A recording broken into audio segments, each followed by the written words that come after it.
Hey, this is Siphon. Today I'm gonna show you how to implement a tile set into Godot that is optimized for autotiling. This will help you make an easy level prototype and iterate on certain gameplay situations to finally come up with a good level. I think this tile set, let's test it here, is really good because it has contrast and it's readable and not like taking away the attention from the interactable parts, which are highlighted here. So we will first cover how to get this thing or set it up easily on your own. Then we will paint the collisions, and afterwards we will tell the engine Godot how to paint this stuff. So yeah, there's a YouTube channel I really love. It's Nonsensical2D. This guy is specialized in creating art assets for 2D games, especially hand-drawn stuff. But yeah, that shouldn't concern us here. So I don't know why this Patreon is not directly linked here, but yeah, if you go to this video, there we have the link to the Patreon, and there is a really cool file hidden, like here. Yeah, the tilemap Autotile. Click on it to download it, and then I don't know if you have Photoshop or Affinity Designer, but GIMP is free and should also work. So let's open it. Okay, we are now in GIMP now. Here we got all the layers, and let's make it not visible, the first one here. The second one is a bit mask. That's later a good reference for us for telling the Godot Engine how to set up the autotiling exactly. But yeah, let's turn it off for now. Here's several tile sets that are free to use. Quite cool. But what we are interested in is the small reference tiles here. Yeah, we click it. Yeah, so let's first go into the layer and layer size and check the resolution. Yeah, so that's way too big for me. I use 480 by 270 pixels for my pixel art project. So let's make this smaller, or check the smaller resolution. I divide it by 4. So we got 384 by 128.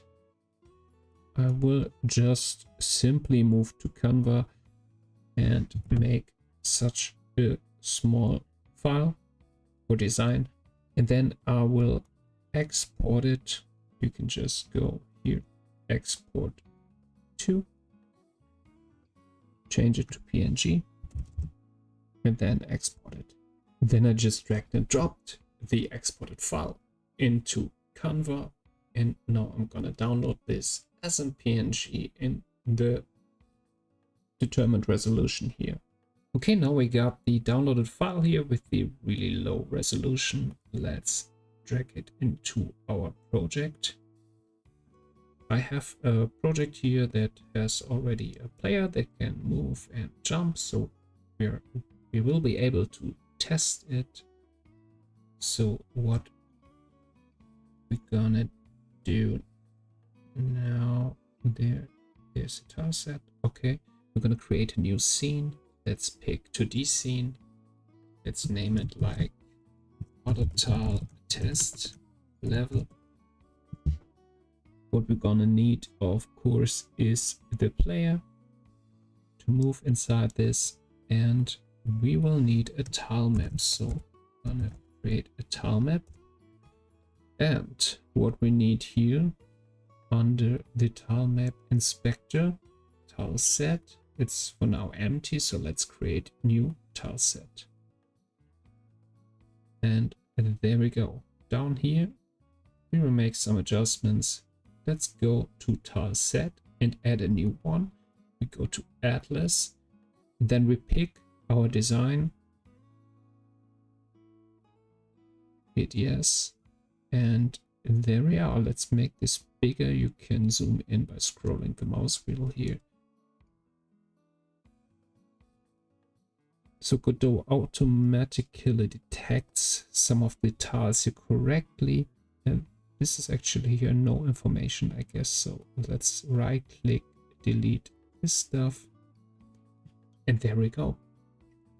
So now we got the tiles, but the character will fall through it because we gave it no collision information. It's not really intuitive here to find this stuff and to set it up. So let's click Tileset here on the right, on the upper right. Then a lot of stuff opens. We go under physics layers and we hit add element. And then we got a collision layer. So the player is on 1 and its mask for the ground is on 2. So we will set up for this thing here. We want to recognize the player, but the collision itself should be on 2. So this is our layer, and now we have to actually paint this stuff here in, like literally paint, and then let's choose our new physics layer. And there we see this little square. We can twist and shriek around this 4 points.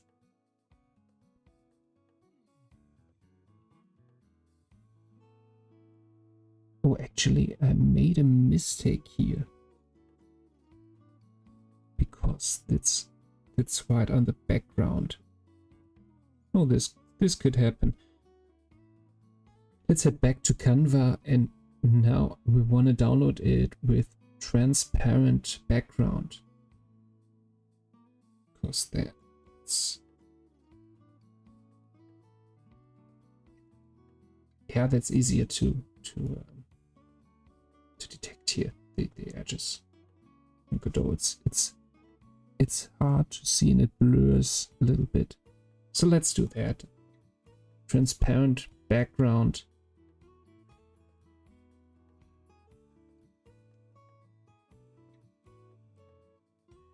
And let's go to downloads. There it is. Let's edit by dragging and dropping and go on with the tilemap. So it's a shot of the player. So click and drag it up here. Tileset, hit new. Tileset, we're adding atlas. And there we go. The thing with the one here is the right thing. Yeah, now that's better. That's readable. So this should be deleted, and clicking here, let's add a physics layer. Now we're good to go. Paint, physics layer. And this is gonna take some time. By clicking, you just apply this form here. Yeah. So there we go. We painted our first collision, but this surely doesn't match. So I can use this window here to change or add points. Here you can see I added a point. Control Z to remove. Or right click works. So yeah, just click it here. Now we want to adjust it. I can just click and drag it around like so. I will just leave the right stuff as it is. That's not part of my collision here because let's head back to this file here in GIMP and let's make the rocks visible. I want the front layer, the lightest area here, to be like the player standing behind it. Makes him like sink a little bit into the ground and not standing like straight on it. Gives a little bit more immersion to it, but yeah. So, oh, that was wrong. Back to the engine. When I now click again, it just will apply this form here. Yeah. And then I can search for all the upper left corners here and click them like so.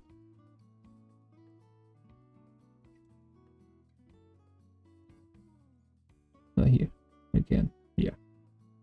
And then we could like click to new one. Like open to left side and paint it here. This will definitely take some time and it's not really intuitive, I think, but you will get used to it. And when you're done, we can go to this one. I already made it here and let's check it. It should look like this. So this is the correct setting up. Yeah, so let's head back to our example here. And what we're going to do now is setting up the autotiling. So we go to terrain sets here and then add an element. Make sure it's match corners and sides. Hit add element and we can call it here autotiling. Oops. Again, autotiling. Color doesn't really matter. Yeah, pink, whatever. Okay. Now, we had to tilemap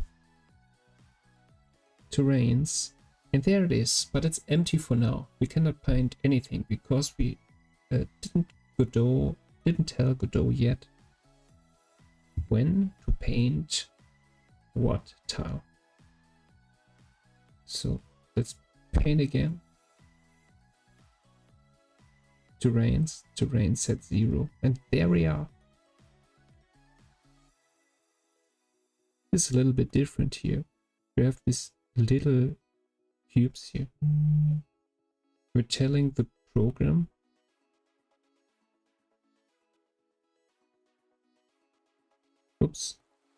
autotiling. Okay. We're telling the program now by clicking in which situation it should paint what tile.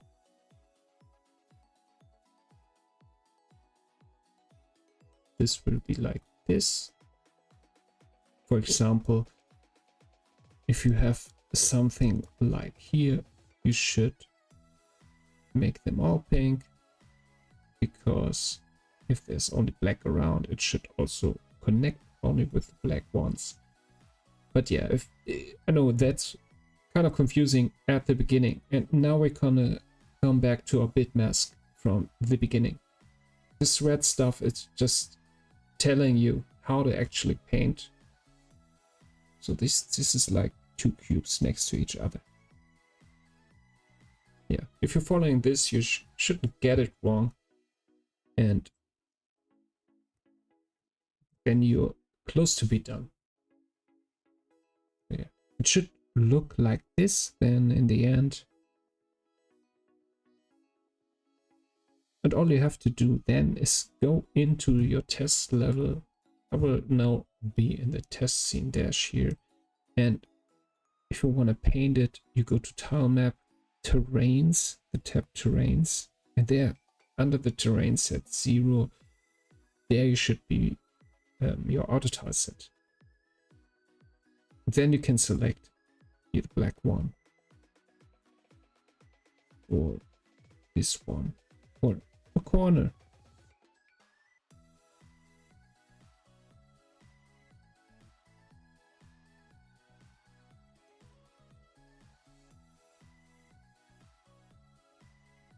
And then you can freely paint your stuff here.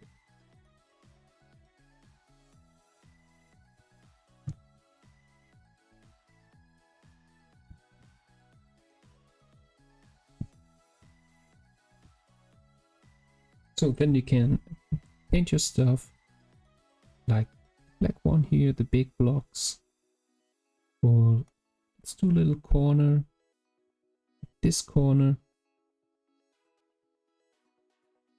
Oh, that doesn't match quite well, so maybe work with another tile here. Oh, that doesn't match well too, so maybe this one.